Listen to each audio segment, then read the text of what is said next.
tayo ngayon sa isang liblib na barangay sa probinsya ng Bulacan.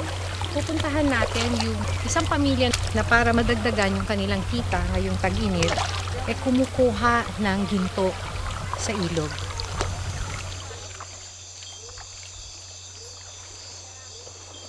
Medyo madulas itong mga bato na kailangan nating tawirin, di ba? Dito sa ilog. So, maliban dito, medyo malayo na to mula dun sa mismong bayan. At mula roon, kailangan tawirin itong ilog na to.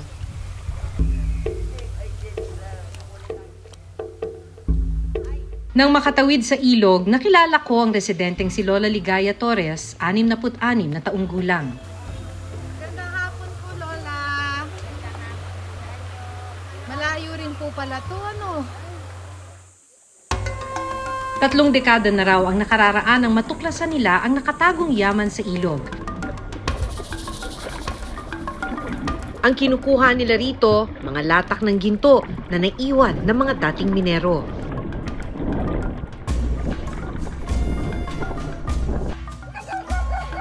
Mag-alas 9 ng umaga, naghanda na si Lola Ligaya. Bitbit ang isang goggles na tinatawag nilang antipara at isang bilog na kahoy na tinatawag nilang dulang.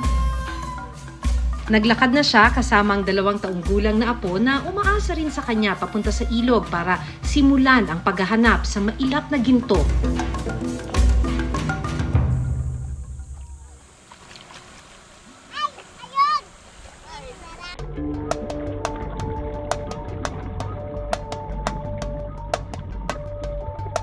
Agad na sumisid sa ilog si Lola Ligaya.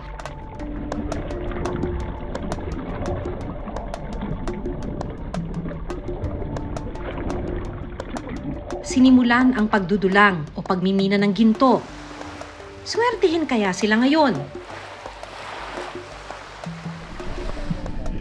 Makailang ulit na sinipat ang buhangin sa ilalim ng ilog sa pag-asang makakita ng ginto.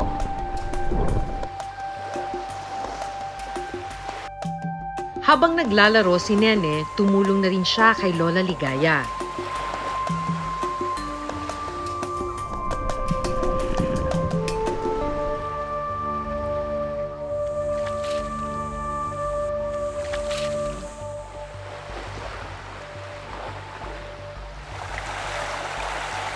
Ang isa pang apo ni Lola Ligaya na si Adrian, tumulong na rin sa paghahanap ng ginto. Kwento niya, 5 taon pa lang nang matuto siyang magmina. Gusto rin po matuto dahil yun po yung kinamulatan kong trabaho ng magulang ko.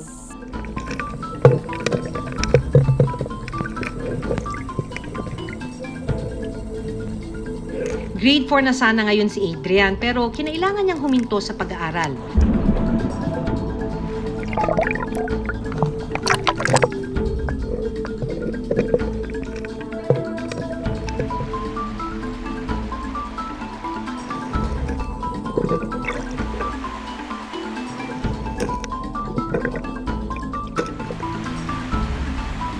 Mas malaga po yun dahil doon po yun lang po yung napakakuha namin ng pagkain.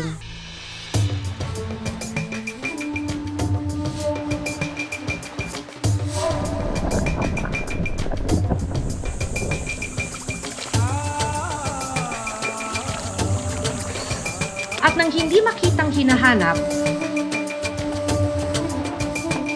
lumipat siya ng ibang pwesto. Saan ka papunta? Baka mayroon doon sa hulog. Doon sa malalim-lalim. Kinailangan niyang sumisid sa mas malalim na parte ng ilog. Dito raw kasi madalas matatagpuan ang mga butil ng ginto.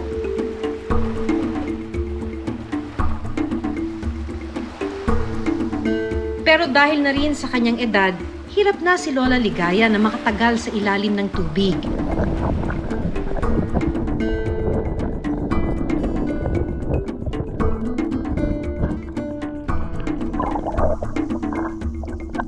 Kaya makailang ulit siyang lumubog at umahon,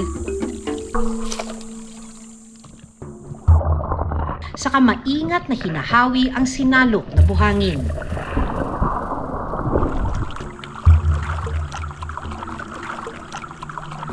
Binubuklatan ko ng bato. Saka ko pinukot-kot yung buhangin.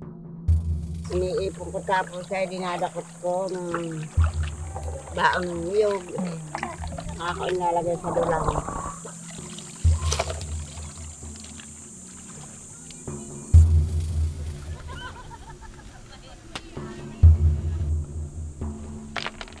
At sa ilang pagkakataon, kinakailangan niyang buhatin ang mabibigat na bato. Binubuklat ko itong malaking bato. Papaypayan ko yung kinabuklatan. Hindi makita yung ginto pagka hindi maalis yung bato.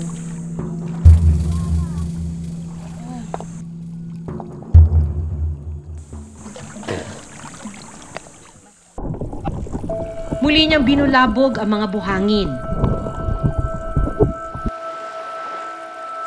Isinalok sa dulang at saka hahawiin sa pag-asang makakuha ng mineral.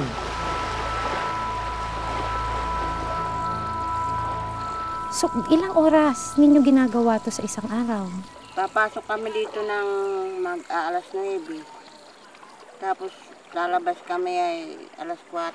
Paano niyo po natutunan yung pagdudulang? Sino yung nagturo? Ay, matagal na po. Wala pa akong anak ay nagdudulang na kami. Iyon po ang kinagisnan kong hanap buhay namin. Kung hindi magtanim-tanim.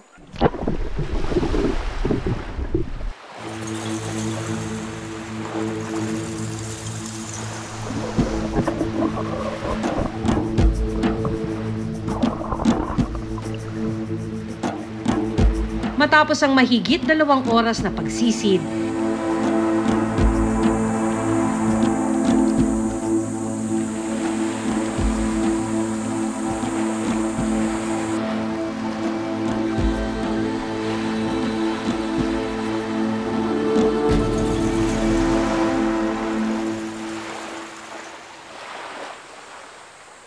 Ayun, may maliit.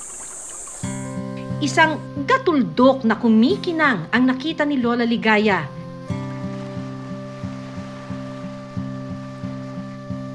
Ito na raw ang inaasam nilang ginto. Paano nalaman na may ginto rito? Yung matatanda pa ang nakaalam na may ginto dito. Nakita na namin ginagawa nila. Gumawa na rin kami. Pero para kay Lola Ligaya, hindi pa raw ito sapat. Kaya muli siyang sumisid.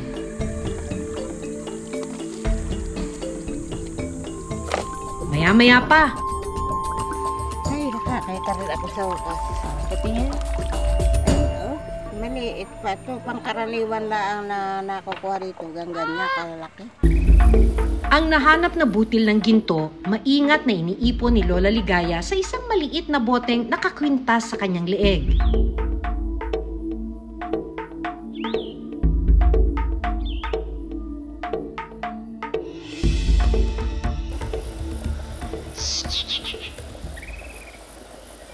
Anong pakiramdam pag nakakita kayo ng ginto? Ay, natutuwa kami. Saka parang natatanggal yung pagod namin pag malalaki na nakukuha. Bawat piraso na makikitang ginto, kayamanang iniipon ni na Lola Ligaya. Ito raw kasi ang susi para malamnan ang kumakalam nilang sikmura. Bakit niyo po kailangan gawin ito? Para po sa pandugtong sa aming pagkain. Pag kami naubusan ng bigas, ibibenta namin ko pa kami ng bigas o kaya pang ulam o tinapay ng aming mga bata pag sobra na sa bigas.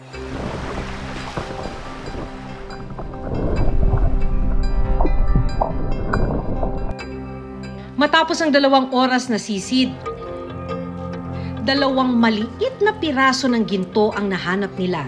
Konti po ito. 4 na araw ko na itong tinapay pa yan. 4 na araw. Opo. Tapos gaano ho karami yan? Baka mga kalahating miligram na siguro. Pag binenta po yung kalahating miligram, magkano po yung inaasam? 125 siguro. So, mga 125 pesos po ito na 4 na araw nyo ng pinapaypay.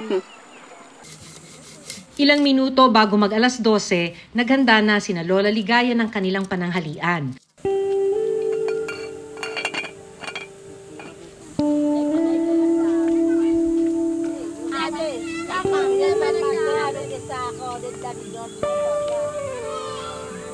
Isang bote naman ng tubig ang kinuha ni Lola Ligaya para isabaw sa kanyang kanin. Para saan yung tubig na yan? Anong gagawin? Bahog sa kinain. Isasabaw.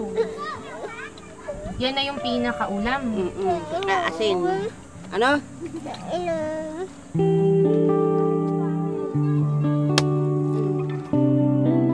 Ito na ang pantawid gutom nilang maglola.